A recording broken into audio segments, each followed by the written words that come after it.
É um prazer muito grande estar novamente com todos que assistem nesse momento o programa Assembleia Convida.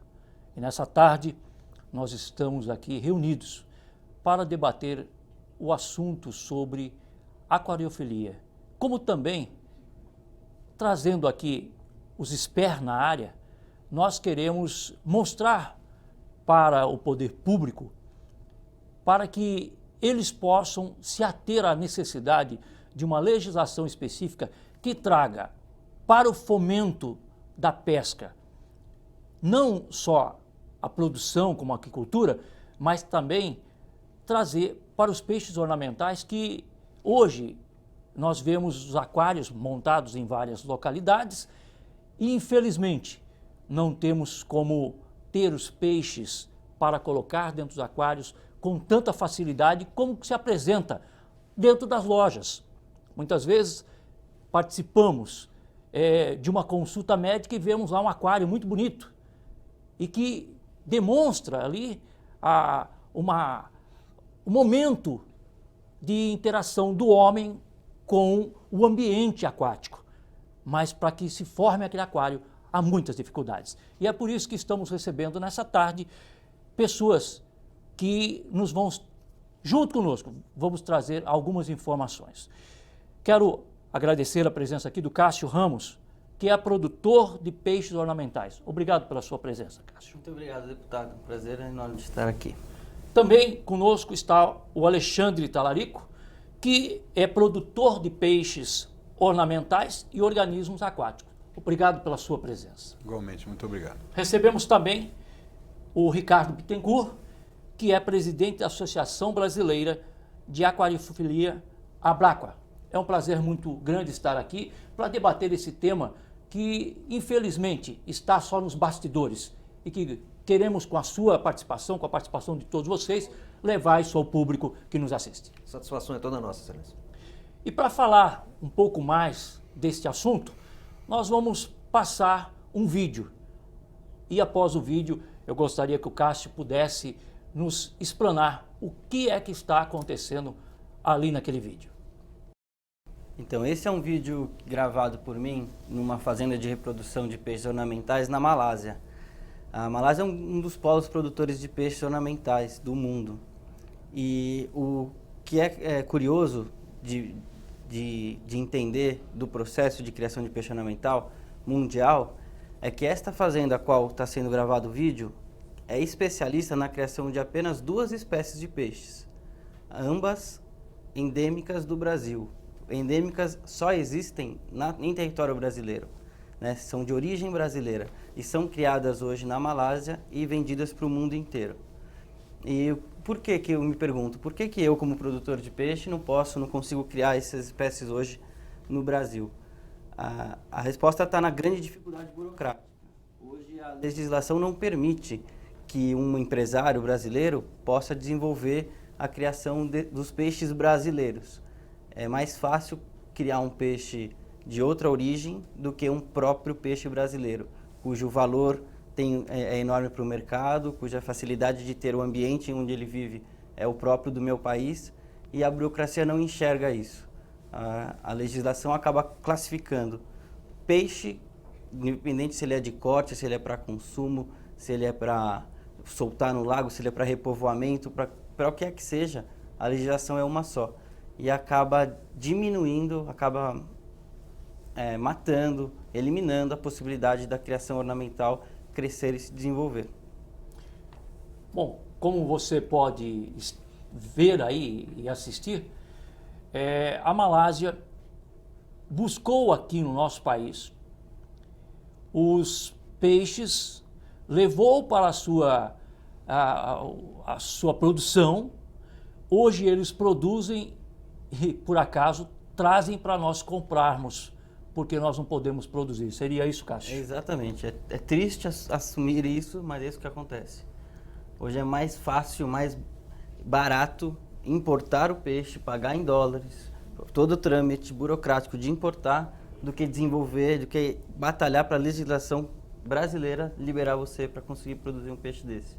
E hoje, Alexandre, Você que também é produtor, quais são as maiores dificuldades da produção?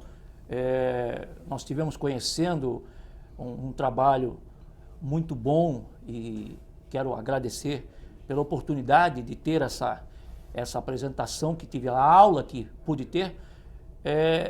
Aqueles peixes que são provenientes da água salgada do mar e que produz, qual a dificuldade também?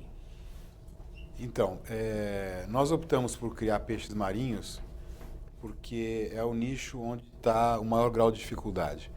Já que a legislação brasileira é tão restritiva com relação à piscicultura ou aquicultura de peixes ornamentais, não seria conveniente a gente aplicar, investir dinheiro numa empresa que criasse os peixes mais comuns, porque nós não seríamos competitivos. A burocracia brasileira, ela onera muito a produção. Tanto onera que o exemplo do Clássio, ele é muito claro. O peixe brasileiro produzido na Malásia, ele chega no país mais competitivo do que o peixe brasileiro produzido no Brasil. Então, nós começamos a produzir o peixe palhaço e alguns invertebrados, corais, ouriços, anêmonas, numa ação pioneira no Brasil, entendendo que esse era um nicho de mercado ainda a ser explorado e que nós poderíamos gastar energia e dinheiro dentro de um mercado extremamente restritivo. Mas ficou aí. A gente não consegue abrir novas fronteiras e expandir esse mercado por uma criação de peixes populares. Existe, sim, no Brasil, uma grande massa de criadores, de aquicultores de peixe ornamental, e eu posso afirmar que hoje mais da metade na ilegalidade. E essa ilegalidade ou informalidade, ela se faz necessária para que a atividade seja possível, porque nós todos da lida, os aquicultores, os produtores, são pessoas com alto sentido prático, né? São empreendedores, são pessoas altamente capazes de desenvolver essa técnica, mas nenhuma dessas empresas, por exemplo, chega a ter tamanho ou massa crítica para ter departamento jurídico. Nenhum de nós tem condição de ler o Diário Oficial diariamente, ou ter um departamento de auxílio que faça com que nós possamos entender o arcabouço legal e que a gente possa, então, compreender tudo o que está acontecendo. Não existe uma consolidação dessas leis. É impossível para uma pessoa como nós, que está fora da questão de regra e normatização da atividade, compreender e, principalmente, corresponder a todas essas leis. Então, por mais que a gente queira, de tempos em tempos, a gente está sempre escorregando numa questão burocrática, numa necessidade documental ou numa compreensão melhor dessa lei, e muitas vezes essas leis elas vêm atravessando o nosso mercado, porque elas vêm através da necessidade de barreiras sanitárias para peixe de consumo humano, para peixe de corte, que não tem nada a ver com ornamental. Ela vem através de barreiras geográficas para uma questão ecológica, mas o aquarismo não corresponde a essas necessidades. Então essas leis elas atropelam a nossa necessidade sem nunca levar em consideração a nossa atividade. Os legisladores, hoje, recentemente, estão tomando ciência das nossas necessidades. Até mesmo, pegando um gancho, a legislação hoje existente no país, ela choca uma contra a outra. Sim, ela se sobrepõe. Quando você consegue se organizar na lei estadual, você interfere na lei federal e assim você não consegue, na verdade, trazer um regramento para dentro da sua produção que lhe dê garantia que no futuro você vai estar sobrevivendo. Sim, sem dúvida. E outras questões, por exemplo, se acaba por existir, após muito debate e muita demanda do nosso setor, uma nova norma, uma nova regra de fomento, né, produzida, por exemplo, pelo Ministério da Pesca, essa regra ela entra em embate com alguma regra de cerceamento, por exemplo, de um órgão fiscalizador como o IBAMA. Então, o que acaba acontecendo? Que a regra de fomento, aquilo que seria necessário, que nós tantos almejamos, no sentido prático, deixa de existir, porque existe uma outra regra que se contrapõe a essa, e nós vamos ficar sempre nesse meio termo, sem compreender realmente o que pode ou o que não pode ser feito. Hein, Ricardo, e a Abraqua? O que a Abraqua pode trazer de informação para que exista realmente uma legislação específica? Como que ela pode organizar toda a cadeia para que exista aí realmente pessoas que conhecem o produto, que já estão há muitos anos no mercado e que possam se organizar junto com a Frente Parlamentar da Pesca e da Aquicultura, estabelecida aqui com 24 deputados nessa Casa de Leis. Como que a gente pode estar ajudando a Abraqua, como que a gente pode estar ajudando aí o Cássio, como que pode estar ajudando o Alexandre e todos os entes ligados à pesca, ao peixe ornamental? Bom, deputado, é um paradoxo que me leva até a pensar numa obra de Eduardo Galeano, onde ele fala sobre a exploração dos povos da América Latina, e ele dizia que a gente tem a vaca, mas o leite não é nosso. Então nós estamos numa situação bastante parecida, porque conforme ficou demonstrado, nós temos as matrizes dos peixes, nós temos aquilo que geraria riqueza e renda, trabalho e emprego para as pessoas aqui no nosso país, mas nós aqui não podemos trabalhar com isso. Nós somos os donos da vaca, mas quem bebem os leites são os asiáticos, os europeus, ou seja, isso não fica conosco. E nós inclusive compramos o leite deles. Nós temos a vaca e compramos o leite deles. O que nós precisamos para poder fazer com que esses setores se desenvolvam é copiar daquilo que existe lá fora de bom. É expurgar o que não é bom e copiar o que é de bom. Não há mal nenhum nisso. Que nossas leis sejam leis mais fáceis de serem cumpridas, mais fáceis de serem executadas por aqueles que são simples e trabalham nesse mercado. Uma lei tão truncada, como o senhor mesmo disse agora, em âmbito estadual, em âmbito federal, em âmbito municipal, é impossível que uma pessoa trabalhe sem estar É chamado de clandestinidade, eu não gosto muito desse termo, eu gosto do termo informalidade. A pessoa ela não trabalha fora das questões legais porque ela quer, é porque ela não consegue, mas ela precisa sobreviver. Então, com isso, nós desenvolveríamos o setor, faremos com que ele pudesse crescer, com que essas pessoas ganhassem e também garantiríamos aos brasileiros o que está estampado na Constituição da República, que é o direito ao lazer. A aquariofilia, ela é uma questão de lazer, é um direito fundamental, garantido pelas nossas normas constitucionais. O indivíduo pode e deve praticar. E eu costumo até dizer, o senhor já ouviu essa expressão, de que qualquer ser que o senhor traga para sua casa para viver, o senhor fará com que ele se adapte ao ambiente da sua casa. A aquariofilia é o único em que o senhor terá que adaptar um ambiente em sua casa para que esse ser possa conviver com o senhor possa desfrutar da companhia dele, compartilhar da companhia dele. E até mesmo aprender, né? Porque se não aprender a cuidar, o peixinho vai morrer. É um fomento, inclusive, às crianças ao aprendizado no que diz respeito a questões de biologia, de física, de química, porque ele vai ter que aprender uma série de coisas que ele vê na escola, inclusive ele vai ter que colocar aquilo na prática. Ou seja, é também um processo de educação ambiental muito pouco explorado no nosso país. Infelizmente. Bom, mas, Cássio, nós estamos vendo aqui ao fundo o peixe palhaço. Muito lindo, uma imagem muito bonita, mas é uma pena que hoje o peixe palhaço não pode ter a liberdade de estar em todas as casas de forma legal, com uma nota fiscal, de onde veio, de onde foi produzido, quantos foram produzidos, né? Infelizmente. Infelizmente, o peixe palhaço é um ícone aí do aquarismo pela sua beleza, pela a interação dele com a própria Nemo, na casa onde ele vive. Isso é relatado muito lindamente num filme da Disney. E, infelizmente, como você disse, não dá para desenvolver um aquarismo maior e melhor no Brasil devido às burocracias, às leis restritivas. Quando você pergunta o que a Abraqua poderia fazer, né, eu como representante da Abraqua, como produtor ornamental, a gente precisa ser ouvido. Então a gente está aqui hoje para tentar mostrar, é só o que a gente precisa, né? As soluções a gente tem aqui na ponta da língua, agora para colocar em prática é a dificuldade. Então, como carro-chefe, o peixe palhaço está aí para abrir o mercado. Assim como ele, tem outras infinitas espécies de peixes a serem produzidas. E que, infelizmente, poderiam estar sendo produzidas em laboratórios, porque não é só o camarada ter uma aquicultura ali, ele tem um laboratório ali, ele passa a conhecer todas as ações necessárias, tanto do meio ambiente como da água, né? Que o Alexandre trabalha com água marinha, salgada. Então, fica difícil você ir lá no mar buscar água, então você tem que produzir a água, essa água tem que ter o mesmo teor, ela tem que ter as mesmas substâncias para que esses seres vivos possam sobreviver.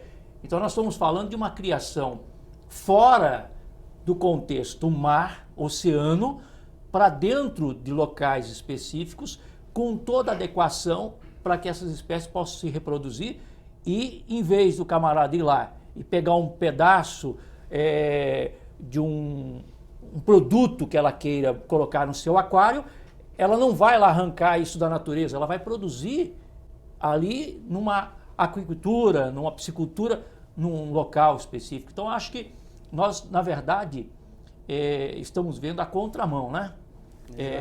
No passado, a criação de peixes, a piscicultura, quando foi muito divulgada pela Secretaria de Agricultura, para que vamos fazer os tanques escavados, vamos produzir isso, vamos fazer aquilo, se pensava em fomento, se pensava em gerar recursos, gerar emprego, gerar mão de obra especializada, gerar o engenheiro de aquicultura, que hoje ele está tentando sobreviver sendo um piscicultor, porque ele não tem como demandar realmente um grande espaço de trabalho para ele.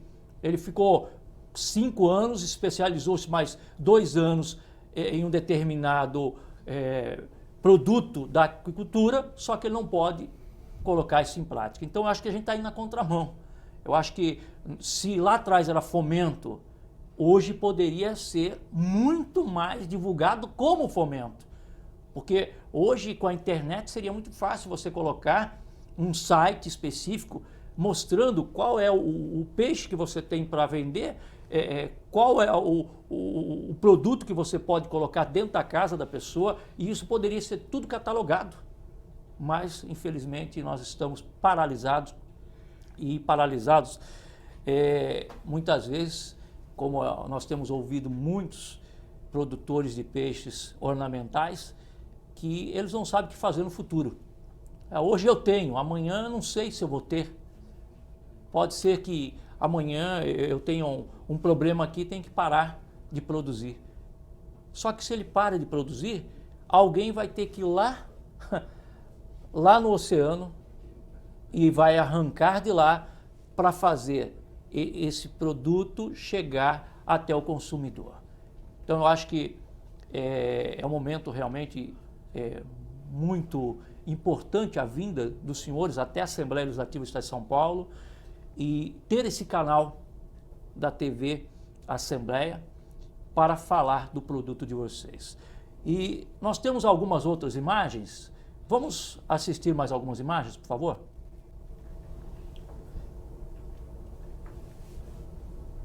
Então nós estamos vendo aí o peixe palhaço e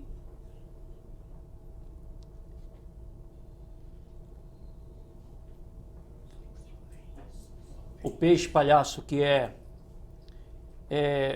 um peixe ornamental, hoje produzido em piscicultura, e que as crianças ficam maravilhadas vendo eles, mas tem que procurar os lugares para ver, né? Na verdade, esse é um exemplo, deputado, mas a aquariofilia marinha, ela ainda não é a mais praticada em nosso país, né? A mais praticada é de aquário de água doce, que é infinitamente maior a quantidade de espécimes, de beleza compatível, inclusive, elas competem, né?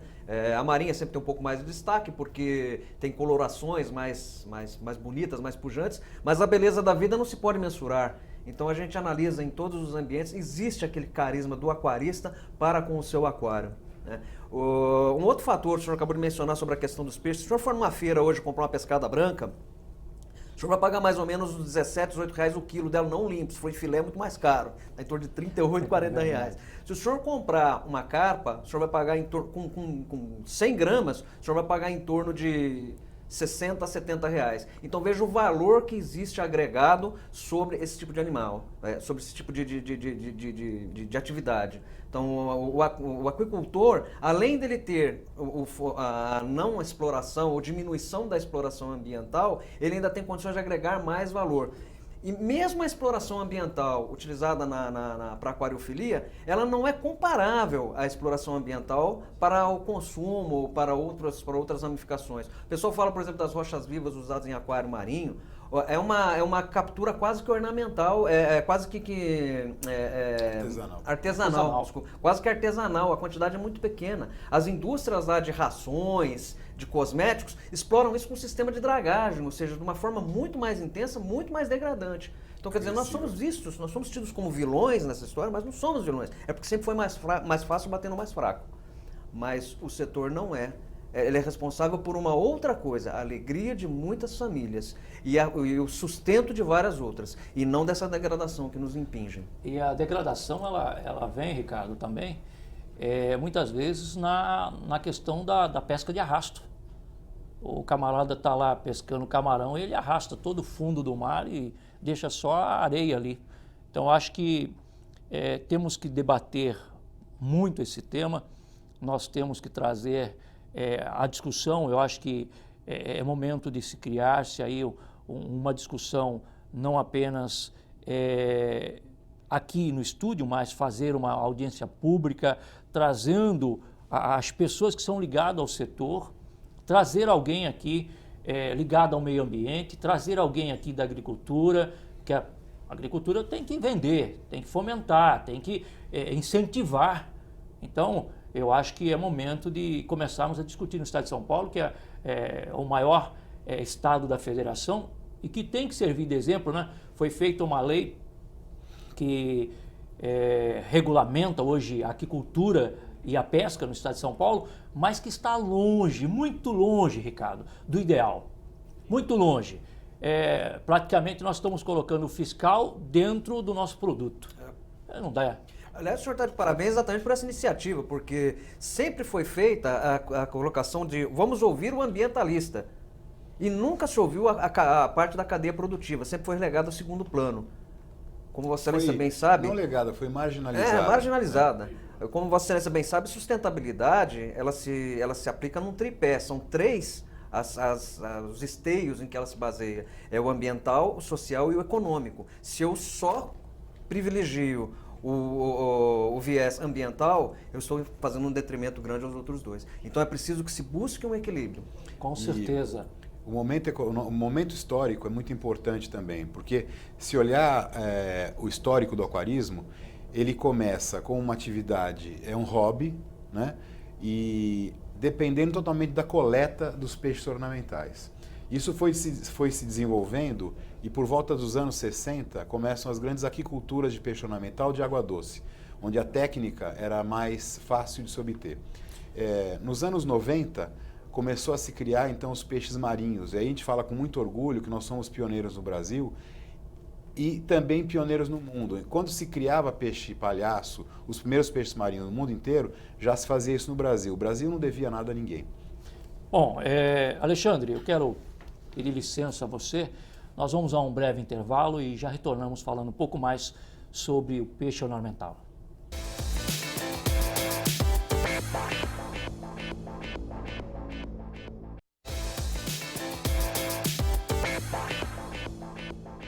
Bom, retornamos agora do intervalo e estávamos aqui batendo um papo muito descontraído e conhecendo um pouco mais desse produto que é consumido por muita gente, que é o peixe ornamental.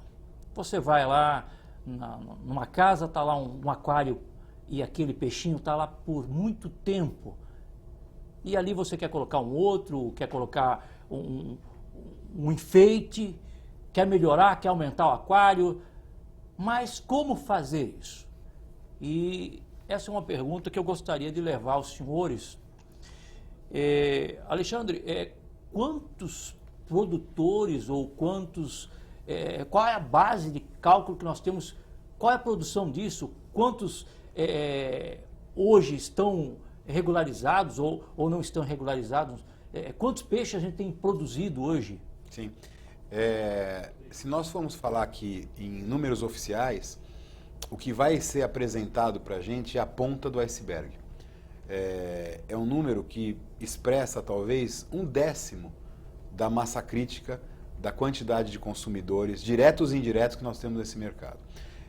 Falando em lojas especializadas em aquário, o que eu posso afirmar é que eu tenho hoje no meu cadastro de clientes e eu vendo só para lojistas, eu não vendo para o consumidor final, cerca de 2.000 clientes cadastrados. Os números oficiais não chegam a essa grandiosidade. E, na verdade, a minha empresa atende apenas um nicho de aquarismo. Como eu acabei de falar, lojas especializadas em aquarismo. Existe toda a cadeia produtiva PET, ou seja, as lojas e grandes lojas que temos hoje, que vendem animais de companhia e aquário também. E existe também outras lojas que têm atividades correlatas, como floriculturas, como lojas de jardinagem, né? E em rincões distantes do Brasil, como clientes que eu tenho, por exemplo, em Belém do Pará, que tem alguma atividade como papelaria, como serviço, como manutenção de lagos em residências e também praticam aquarismo e comercializam o aquarismo. Hoje é muito engraçado porque para a gente abrir um cadastro e fazer venda, nós exigimos então a razão social. E todo tipo de pessoa se apresenta querendo comprar produtos, insumos e peixes de aquário. Produtores então, fica muito mais difícil de dizer, porque, sem dúvida nenhuma hoje, é muito melhor você estar na informalidade do que na formalidade. E não é uma questão de gastos, como por exemplo impostos sobre produção, porque a cadeia, a incidência, o impacto é muito baixo. A questão mesmo é a documentação necessária para que você possa ter uma aquicultura totalmente legalizada. O que gera, então, uma informalidade enorme. Então, eu diria que hoje, muito mais da metade dos aquicultores não aparecem nos números oficiais. Mas nós temos polos no Brasil de produção, pelo menos 4 polos identificados. Tem um enorme no Rio de Janeiro, tem um no sul do país, tem em São Paulo e tem em Minas Gerais. E se, vamos supor, eu quero montar um aquário, qual é o valor que eu gastaria para colocar um aquário na minha sala? Eu não quero criar um cachorro, não quero criar um gato, não quero criar uma cobra, como muitos que não pode também, que o IBAMA vai lá e diz que não pode, né? Uhum. Mas eu quero criar lá um animalzinho, que eu quero ver esse animalzinho viver junto comigo, quero compartilhar a vida dele com a minha vida. Uhum. Quanto que eu gasto para montar um aquário para colocar na minha sala? Bom, como hobby, o céu é o limite. Você pode ter um aquário extremamente sofisticado e caríssimo, você pode fazer disso um dos motivos do seu prazer de viver, e você pode ter um aquário extremamente simples, singelo, para colocar um só peixe de 1,5 litro de água no seu escritório, na sua mesa, ao lado do seu computador, né? Para colocar, por exemplo, o famoso, conhecidíssimo peixe de briga, ou beta. Né? Esse conjuntinho pode sair por R$20. Mas o mais importante do seu discurso, deputado, porque aí eu vou tentar transmitir para o nosso telespectador uma coisa muito importante. Ter um animal de companhia em casa, até mesmo um réptil, mas um cão, um gato, todos os animais que a gente conhece, até os porquinhos hoje, é completamente diferente ter um aquário. O aquário vai muito mais além do que simplesmente o peixe ornamental. O aquário é uma representação de um sistema aquático. É uma pequena representação da natureza, é um microcosmos dentro de casa. Então, quando a gente quiser montar um aquário, antes de abrigar o peixinho, a gente tem que entender como nós vamos fazer para ter o melhor ambiente possível para esse peixinho dentro da nossa casa. Isso chama aquário. Então, lá, nós vamos olhar para a natureza e representar dentro de casa um pedacinho daquilo que nós vimos para poder ter um peixe são, um peixe saudável e feliz. Mesmo que ele tenha sido criado numa aquicultura, ele precisa estar num ambiente compatível com aquele ambiente que ele vive. E é nesse sentido que o indivíduo, quando vai ingressar no campo do aquarismo, ele precisa pesquisar, ele precisa se informar, se inteirar de como funciona aquele ambiente. Né? Iniciou-se com vários olhando, analisando, verificando a natureza e tentando reproduzir. Hoje o aquarista não precisa mais disso. Ele pode chegar, hoje tem bons fóruns de aquariofilia. No campo marinho temos o Brasil Reef, um fórum de grande expressão. Nós temos no de Água Doce, tem aquele Aquaol, Era de Aquário. Em suma, existem vários. E ele pode ali iniciar suas primeiras pesquisas, fazer as primeiras verificações, trocar experiências com outros aquaristas que têm um conhecimento mais amplo e montar aquilo que lhe seja do seu gosto, que seja agradável aos seus olhos. Porque várias questões têm que ser analisadas no aquário, inclusive compatibilidade. Eu não posso colocar um peixe que é presa de um determinado predador vivendo no mesmo ambiente, porque é óbvio, chegando no dia seguinte o peixinho não está mais lá. Já virou comida. Exatamente. Então ele precisa que ele tenha uma pesquisa sobre isso. E é nisso que eu falei, que fomenta os estudos, a criança começa a se interessar mais e começa a aprender uma série de coisas, né, de uma forma muito mais agradável, até mesmo que nas cadeiras de uma escola, lendo um livro, porque ele tem que colocar em prática aquilo que ele viu. E aí nós podemos ver que, falando em criança, você teria uma novidade, né? Porque não adianta você ficar com o celular ou com o computador e tentar fazer o peixinho ficar vivo, porque ele vai estar dentro do aquário, ele vai estar dentro do habitat dele e vai precisar de comida, ele vai precisar de todos os medicamentos necessários, vai precisar de limpeza, você vai precisar fazer alguma coisa para ter realmente esse animalzinho, né? Vamos colocar assim, convivendo com as pessoas. O senhor tocou num assunto que me dá a oportunidade aqui de destruir uma fábula. Todo mundo pensa que um aquário é um negócio extremamente complexo, tem que ficar tirando, lavando, escovando as pedras e recolocando no lugar. De jeito nenhum. O senhor imagina o seguinte, o senhor vai criar um ambiente, o senhor vai esperar pelo menos 30 dias para que se forme um nicho de bactérias ali dentro que sejam fomentadoras da vida naquele sistema. De repente o senhor vai tirar e vai lavar tudo aquilo? Quer dizer, vai perder todo o trabalho que fez. Aquário não funciona assim. Você tira uma certa porcentagem, em média 20% da água ou 10%, dependendo da periodicidade, e repõe aquela quantidade. Hoje em dia, o aquarista não precisa nem botar mais a mão lá dentro do aquário, porque existem aparelhos, Alexandre bem entende isso, o caso também, que você limpa, são magnéticos, você limpa o aquário pelo lado de fora. Então, quer dizer, isso facilitou muito a prática da aquariofilia, e não é o bicho de 7 cabeças que o pessoal imagina. Aliás, eu ouso dizer, um cão dá muito mais trabalho do que um aquário. Olha, e aí, Cássio, e cadê o nosso peixinho aí? Você trouxe aí Eu trouxe no envolto aqui os peixinhos. O fruto do trabalho nosso como aquicultor ornamental, que são Esse é o peixinho palhaço. É o peixe palhaço que a gente ilustrou ao fundo. E quando você me pergunta, deputado, aonde a aquariofilia pode ir, até onde a gente pode chegar, não há limites. A aquicultura, assim como o aquarismo, que impulsiona o aquarista a entrar ao fórum, a buscar informação, a montar um aquário, um maior, buscar tecnologia, estudar, é a paixão. É um hobby apaixonante, né? Manter qualquer animal de companhia, como foi falado, é apaixonante. Existe uma paixão por trás disso. E com isso, não há limites. A gente pode buscar informação, tecnologia. O que precisa é condições, incentivo.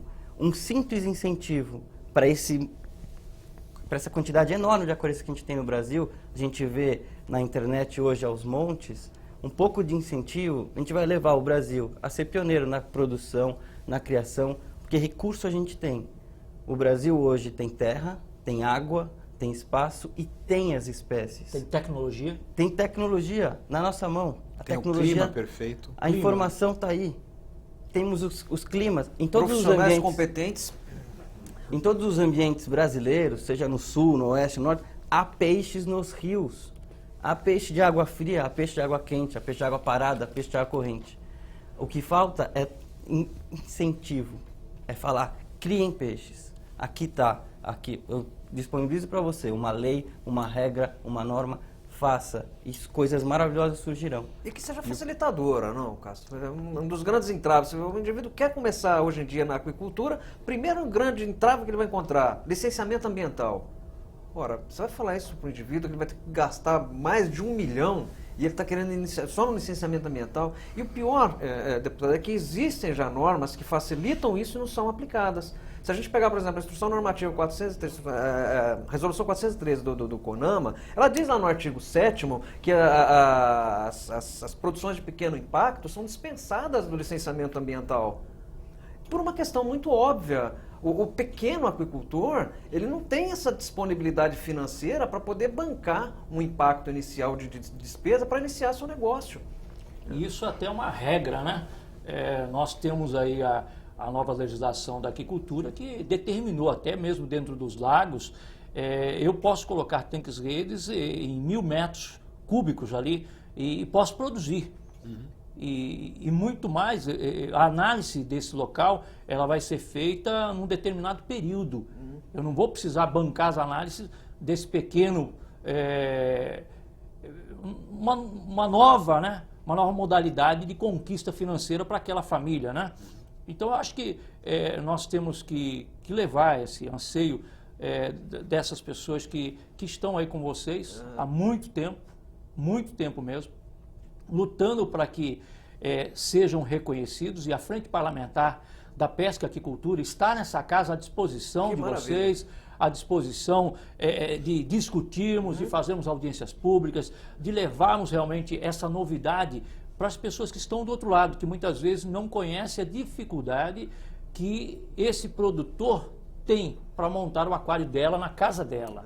Então, eu acho que esse é um argumento de um bom debate para essa casa. Sim. E que não ficamos só na produção de tilápia, ou não ficamos só na discussão do pescador que está lá no mar capturando o camarão, e que ele tem um barquinho, tem uma redinha, que poderia pegar o camarão branco, o camarão rosa, o camarão cinza, mas ele só pode pegar uma espécie e tem que ficar um determinado momento do ano parado dentro de casa. Então, eu acho que as discussões da pesca, elas estão muito longe de ter aí uma solução realmente, mas nós não podemos ficar parados. Sim. Porque o governador do estado de São Paulo, ele tem um carinho todo especial para os debates, principalmente nessa causa. O pai dele foi piscicultor. Eu ouvi dizer que Sua Excelência o Governador do Estado de São Paulo é aquarista. Então vamos levar pelo menos uma revista dessa, né, Alexandre? Você está aí com umas Todas revistas elas. aí? Mostra aí para o público. Então, aproveitando, né, aqui eu tento mostrar para vocês a grandeza do nosso mercado.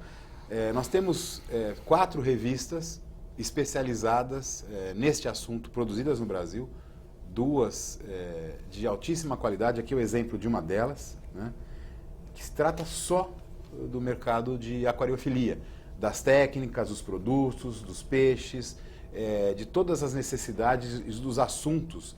Uma revista de excelente qualidade, produzida integralmente aqui por cabeças brasileiras, né? E é muito interessante saber que entre todos os países do planeta que têm potencial de produção aquícola, sem dúvida nenhuma, o Brasil é a que tem a maior potencialidade. O Brasil apresenta as melhores condições. O banco genético, ou seja, as espécies nativas do Brasil que nós temos para explorar, é enorme. A gente nem conhece a maioria delas.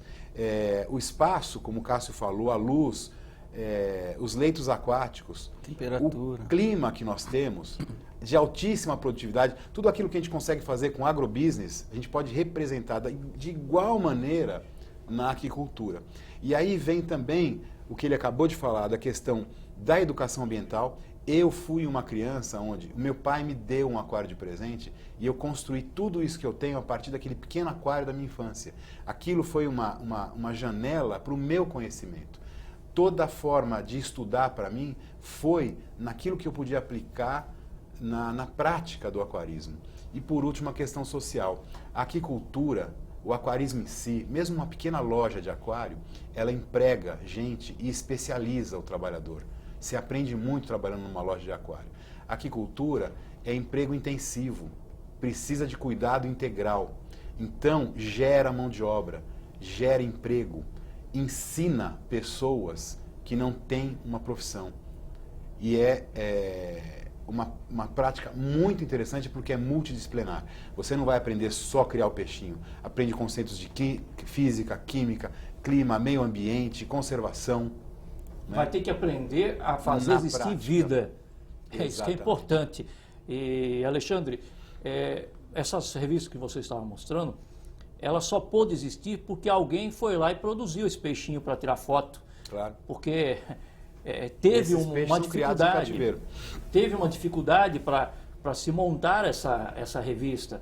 Você vai no mar, você vai encontrar várias espécies, mas você vai ter que colocar o camarada mergulhando lá. E não é todo mundo que vai mergulhar com a máquina fotográfica, não é todo dia para gerar uma revista. Você tem uma ideia de quanto hoje é produzido de revista hoje em nosso estado, em nosso país? Qual o percentual disso, a tiragem? Essa revista, essa única revista aqui, a tiragem é cerca de 6.000 exemplares. Mas existem outras. hoje tem a internet. Aqui eu trago a revista como uma instituição, algo palpável, de papel, que para um programa de TV serve. Mas tem os fóruns na internet, nós temos recordes de cliques nos fóruns, de recordes mundiais, não é só aqui no Brasil. Há muito tempo atrás nós tínhamos o fórum de debate de assuntos de aquarismo com mais cliques no mundo. Nós temos um fórum específico do nicho de mercado de aquário marinho, que também bate alguns recordes, superando mercados altamente consumidores, por exemplo, como Japão, Estados Unidos e países europeus. Então, ou seja, nós temos um mercado consumidor forte, nós temos quem queira consumir o produto, agora é só facilitar, flexibilizar, tomar ações de fomento para que isso se torne cada vez maior e para que a gente possa exportar. Porque o Brasil hoje, na balança comercial, ele perde divisas. O Brasil hoje é muito mais importador do que exportador de peixes ornamentais, tendo o maior banco genético de peixes ornamentais do mundo, que é a bacia amazônica. Da Malásia. A questão da Malásia, a questão do pangachos também, do Vietnã, que envia o pangachos para cá, nós chegamos na gôndola do supermercado e compramos o pangachos e temos aqui dentro toda a condição de produzir o pangachos e não produzimos. Exatamente. Entende? Que, aliás, também é um peixe da aquariofilia, da aquicultura ornamental. O filhotinho de ele é pangaço. usado, nós usamos eles nos aquários. Eu já tive a oportunidade de ver alguns aquários e falando nessa questão de conhecimento de venda, nós conhecemos uma pessoa que nos levou até o local dele, é um local pequeno, 10 mil metros quadrados, ele produz peixes ornamentais apenas em caixas d'água, piscinas. Hoje ele tem uma média ele produz o beta, ele vende 20 mil betas por mês e ele gera 8 empregos dentro da casa dele. Então esse é um produto familiar. Exatamente. Onde o pai vai passar o conhecimento para o filho, para o neto, e eles vão se manter ali e fazer a vida daqueles peixinhos existindo e a reprodução cada vez melhorada. Agora, olha só que estatística interessante. E como atividade rural, numa propriedade de 10 mil metros, nós estamos empregando 8 pessoas. Isso não é uma relação interessante? É verdade. Bom, eu queria que o Ricardo pudesse aí nos trazer as considerações finais, já que estamos chegando aos momentos finais do nosso programa. Bom, um agradecimento todo especial à Vossa Excelência, a Assembleia Legislativa que nos recebeu, as autoridades que estão começando a ter os olhos voltados para esse nicho de mercado, para que ele possa se desenvolver. E convidar as pessoas a ingressar nesse fantástico mundo da aquariofilia, em que você vai deixar um pouco de lado, ficar só ali em cima dos equipamentos eletrônicos, celular, computador, e vai poder desfrutar um pouco mais das belezas que nosso Criador trouxe, né, para que a gente pudesse olhar a natureza e dali aprender alguma coisa, trazer algo para dentro de nós mesmos e nos enriquecermos enquanto seres humanos, valorizando a vida que é pujante, que está em nosso redor, em todo o planeta. Obrigado. Se eu quiser me associar à Associação Brasileira de Aquariofilia, como eu faço? É simples, basta entrar no site da associação, www.abraqua.org.br, e lá existe um linkzinho, associe-se, qualquer pessoa pode se associar, é gratuito, não há mensalidade, mas abre para ele a oportunidade de começar a participar desse mundo fantástico da aquariofilia. Bom, Alexandre, foi um prazer. Suas considerações finais. Bom, um sincero agradecimento pela abertura, pelo espaço que nós tantos precisamos. A gente precisa da mídia, nós precisamos ser conhecidos, que esses laços atados hoje se firmem para que a gente possa fazer mais disso no futuro e dizer que o mundo hoje é digital, né? Que não se fala em outra coisa do que o mundo digital. Eu vejo meus filhos pequenos crescendo com tablet na mão, com internet, mas o futuro é analógico e não tem nada mais analógico e real do que um aquário dentro de casa. Muito obrigado. Bom, Cássio, você que está aí com a sua produção na mão, suas considerações finais, já que você trouxe os belos peixes palhaços para dentro do nosso estúdio aqui. Legal, trouxe para ilustrar mesmo, fruto da aquicultura brasileira, do que eu produzo, do que eu faço hoje aqui. E dizer que é muito importante isso, agradecer a oportunidade E dizer que a aquicultura, assim como a aquariofilia, começa assim, com um peixinho. E pode virar um negócio, pode virar uma empresa, pode virar o que você desejar, um simples aquário público, né? De acordo com a sua vontade. Com um só, isso vira uma empresa, vira a sua realização pessoal. Bom, e nós aqui só temos a agradecer aos nossos visitantes e que deixar esse espaço para que outros debates possam acontecer aqui sobre a aquariofilia, também sobre os peixes ornamentais, as novidades que estiverem acontecendo. Estamos à disposição. A Frente Parlamentar da Pesca e da Aquicultura do Estado de São Paulo está hoje sob a nossa coordenação, mas ela é composta de 24 deputados, os quais estão debatendo a pesca e a aquicultura no Estado de São Paulo num todo. Não importa se é o aquário, não importa se é uma represa, se é um tanque escavado, se é um lago, um pedaço do mar, o oceano. Importa é que o que existe dentro de São Paulo, nós estamos aqui para conversar sobre o peixe, sobre a produção do peixe, sobre o mercado que é promissor. O ministro Marcelo Crivella, então, no Ministério da Pesca, dizia: se queremos sair da crise, vamos produzir peixe. É a forma mais fácil de nós podermos levar com rapidez a produção e sairmos do que estamos. Então, quero agradecer a todos e estamos aí para uma próxima oportunidade para discutir um outro assunto ou esse com você, nosso amigo telespectador, e, claro, sempre deixar os nossos endereços eletrônicos para que você tenha disponibilidade de chegar até nós. Ou, se não, aqui na Assembleia Legislativa do Estado de São Paulo, estamos à disposição de todos. Até mais.